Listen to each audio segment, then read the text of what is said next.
Today we're going to be talking about my top 5 Mario games of all time. Now, here's the thing about Mario games. There's a lot of them, and there's a lot of different kinds of games. Today we're going to be focusing on the mainline games that are 2D and 3D based. So Mario Kart's out of the question, sport Mario games are out of the question, the educational Mario Trainwreck games are out of the question, and we're also going to leave out Mario adjacent games like Super Smash Brothers. Before we get into it, guys, make sure you like the video, make sure you comment down below your favorite Mario games, make sure you subscribe to the channel, and let's see what my top 5 Mario games of all time are. Coming in at number 5 is the most recent entry into the franchise, and that is Super Mario Bros. Wonder. Now, even though it is the most recent entry in the series, that does not disqualify it from being one of my 5 favorite Mario games, and honestly, I think one of the best Mario games to come out in quite some time. It has a unique identity that is wrapped up in unique art style and character and a lot of fun elements that are introduced through this game that either have been lost over time or are brand new altogether. A lot of people might say that the Wonder Flower in the levels is just a gimmick.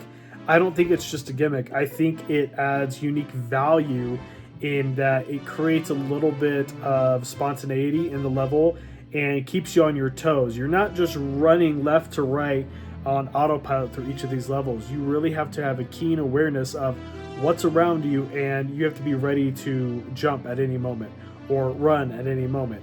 And I really appreciate the weirdness that Nintendo put into Super Mario Bros. Wonder, because I think it's something that this series really needed as a shot in the arm to get it going into a more fun direction again. So overall, really fun game and a lot of uniqueness to it. Put this in my number 5 slot. At number 4, it is not the first Mario game I played, but it is definitely the oldest Mario game on this list, and that is Super Mario World. Now, I know there are some people who would have put this game at the top of their list. For me, it has a lot of positives. It has a very vibrant color palette that is aesthetically pleasing to the eye. It has the introduction of Yoshi, which was a huge addition, and Yoshi obviously has become a fan favorite in the Mario franchise, but also video games as a whole. The cape is one of my favorite power-ups in any Mario game. It's got a lot of secrets and unique level types and world types. And I think overall, it's a really fun game, and honestly, it's aged incredibly well over these past 30 years. I think of all the games on this list, it is the one that is most identifiably associated with Mario, even for people who aren't gamers. And for that reason alone, it definitely deserves a spot on this list. But for me, it's also just a really fun game to pick up and play at any moment. So I have it at number 4, and I just happen to have 3 games for me that I find a little better. At number 3, I have Super Mario 64, another game that a lot of people would have in their number 1 slot. I don't know if it has aged as well as a game like Super Mario World actually, but the nostalgia I have for this game and the amount of time and replays I put into this game, for me alone, means that it's in my top 3.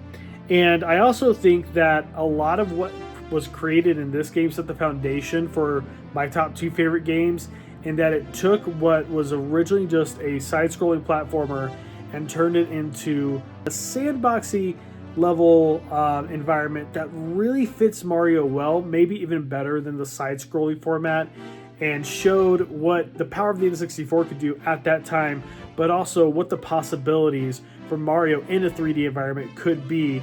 And who doesn't love throwing that little penguin off the side of the mountain too, right?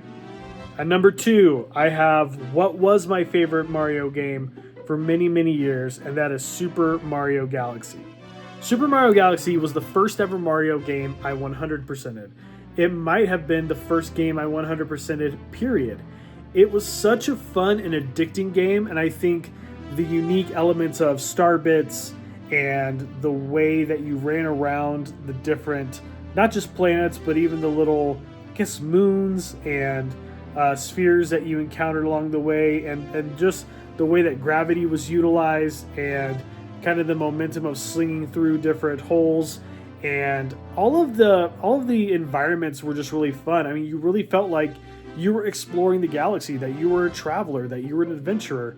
And to me, more than almost any other game in the series, this raised the stakes to a degree that I found enjoyment with whatever part of the game I was in, whatever task was in front of me. Even when it was frustrating, it was still really, really fun, engaging, and quite honestly addictive. I 100%ed this over the course of 2 days, till the point I got to Super Luigi Galaxy, and then I did not 100% that, but still had fun playing as Luigi even with these levels. So for many, many reasons and for many, many years, this was my favorite, but now it's number 2 because my number 1 Mario game of all time is Super Mario Odyssey. And how could it not be? When the Switch first came out, I was hooked. I found it to be the best console, the best system, the best video game experience possible. I still stand by that. I still stand on a firm foundation that the Switch is not only my favorite, but the best console of all time. And maybe not from a graphic fidelity standpoint, maybe not from a power standpoint, but from a ability to have fun on the go and really get the gaming experience that I long for. It is the best. And when I first got it, Breath of the Wild was the first game I got. And then after 6 months or so, I was really excited to get Super Mario Odyssey. But little did I know that it would become my favorite Mario game of all time. I could go on for days about all the things I love about Super Mario Odyssey. The characters and the personalities of these characters, the personalities of the environment, the level design, the world design, the uniqueness of each single moon you have to get and the challenges that are related to it. And also, we talk about addictive nature of Super Mario Galaxy. Odyssey's even worse because the number of moons in that game are insanely high. And all you want to do is keep collecting moons. And I don't know what it is, but anytime I'm not playing Super Mario Odyssey, I will go for a couple weeks and I'll want to pick up Super Mario Odyssey again. To the point that I've had to just say to myself, I will probably never pick it up again because I won't finish any of my other games and I already have quite a backlog. So if that doesn't tell you why you should go get Super Mario Odyssey if you haven't already played it, let this just be your sign that that is the game you need to be playing on Mario Day. But there you go, guys. Those are my top 5 Mario games. Obviously, there's so many amazing Mario games we haven't even mentioned here today. There's so many amazing Mario spin-offs and Mario adjacent games, and so many just amazing games that Nintendo has released that we've been blessed with.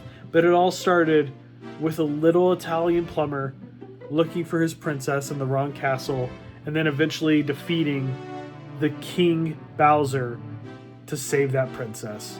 And it wasn't even Peach! But here we are, years later, getting to celebrate him once again on his day. Like I said before, guys, let me know down below in the comments your favorite Mario games of all time. Let me know if you disagree with any on my list, or if you do agree with any on my list. Make sure you like the video. Make sure you subscribe to the channel. We have a lot more coming. We are getting more and more videos out at a higher rate. Really appreciate you guys supporting the channel, and I will see you very soon.